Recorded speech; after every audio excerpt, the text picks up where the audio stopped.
অবশেষে বাংলাদেশ দল আফগানিস্তানকে ৮ রানে হারিয়ে এই ম্যাচ খুব সহজে বাংলাদেশ জিতে নেয়। তবে এই ম্যাচ জয়লাভ করার দ্বারা বাংলাদেশ ক্রিকেট টিম যেমন স্বস্তি লাভ করবে, ঠিক তেমনিভাবে ক্রিকেট ফ্যান্সরাও স্বস্তি লাভ করবে। এই জয়ের মাধ্যমে বাংলাদেশ এশিয়া কাপে সুপার 4-এ যাওয়ার রেসে খুব ভালোভাবে টিকে রয়েছে। এই ম্যাচ জয়টা শুধুমাত্র বাংলাদেশ ক্রিকেটকে স্বস্তি দিবে এমনটা নয়, বরং এশিয়া কাপ শুরু হওয়ার পূর্বে বাংলাদেশকে নিয়ে যে সমস্ত মন্তব্য বিভিন্ন মিডিয়া থেকে এবং বিভিন্ন ক্রিকেট বিশ্লেষকরা করেছিল, সেটারও একটা মোক্ষম জবাব বাংলাদেশ দল দিতে পেরেছে। এবং আফগানিস্তান টি-20 ক্রিকেটে অন্যতম ভালো দল। তারা 2024 টি-20 বিশ্বকাপে সেমিফাইনাল খেলেছে এবং টি-20তে তাদের প্লেয়াররা সকল ফ্র্যাঞ্চাইজিতে খেলে থাকে এবং টি-20তে তারা সবচাইতে বেশি পারদর্শী বর্তমানে।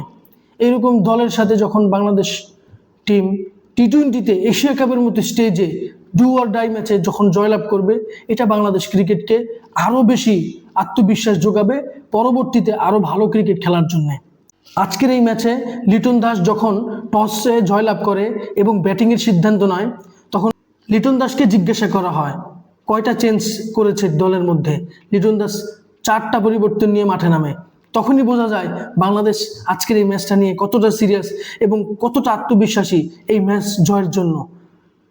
বাংলাদেশ শুরুতে তানজিদ হাসান তামিম এবং সাইফ হাসানের পার্টনারশিপে পাওয়ার প্লেতে 50 রান হয় বিনা উইকেটে। এটাই বাংলাদেশকে অনেক দূর এগিয়ে রেখেছে।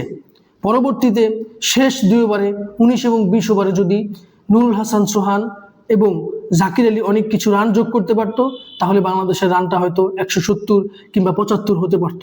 যাই হোক, বাংলাদেশ যখন আফগানিস্তানের সাথে বোলিং করে দ্বিতীয় ইনিংসে নাসুম আহমেদ, রিশাদ হোসেন, তাসকিন আহমেদ, মুস্তাফিজুর রহমানের দুর্দান্ত বোলিংয়ে আফগানিস্তান শেষ পর্যন্ত তারা জয়লাভ করতে সক্ষম হন না। এটার দ্বারা বাংলাদেশ ক্রিকেট আগের চাইতে আরও বেশি আত্মবিশ্বাসী, নিজেদের প্রতি নিজেদের বিশ্বাস এবং যে কোনো দিন যে কোনো দলকে হারানোর যে সক্ষমতা, এটা বাংলাদেশ টিম প্রমাণ করেছে। তবে আজকের এই ম্যাচে তানজিদ হাসান তামিম অসাধারণ ব্যাটিং করেছেন। এইরকম পারফরমেন্স তার কাছ থেকে আমরা বড় ম্যাচে খুব বেশি আশা করব। নাসুম আহমেদ যখনই সুযোগ পান তখনই তিনি গুরুত্বপূর্ণ ভূমিকা পালন করেন। কেন জানি আমাদের মিডিয়া আমরা নাসুম আহমেদকে সেই ক্রেডিটটা দিতে চাচ্ছি না। তবে বাংলাদেশের এই জয়টা খুবই গুরুত্বপূর্ণ ছিল। তবে আজকে লিটন কুমার দাস চমৎকার ক্যাপ্টেন্সি করেছে। আমরা হয়তো একটা সময় খেয়াল করছিলাম লিটন দাস কেন সাইফ হাসানকে দিয়ে বল করাচ্ছে, মার খাচ্ছে তারপরেও বল করাচ্ছে। তবে এই মার খাওয়া এবং কিছু রান হওয়া, এটা যে লিটন দাস কেন করেছেন এটা শেষে বোঝা গেছে। লাস্ট 4 ওভারে যখন তাসকিন আহমেদ, নাসুম আহমেদ এবং মুস্তাফিজুর রহমান চমৎকার বোলিং করেন, যার ফলে আফগানিস্তানকে অল আউট করা সক্ষম হয়েছে। এই ম্যাচ জয়ের পিছনে কার কি অবদান, আপনাদের কাছে কি মনে হয়? এই বিষয়ে আপনাদের মতামত আমার সাথে শেয়ার করতে পারেন। ভিডিওটি ভালো লাগলে লাইক, কমেন্ট, শেয়ার, সাবস্ক্রাইব করবেন। ধন্যবাদ।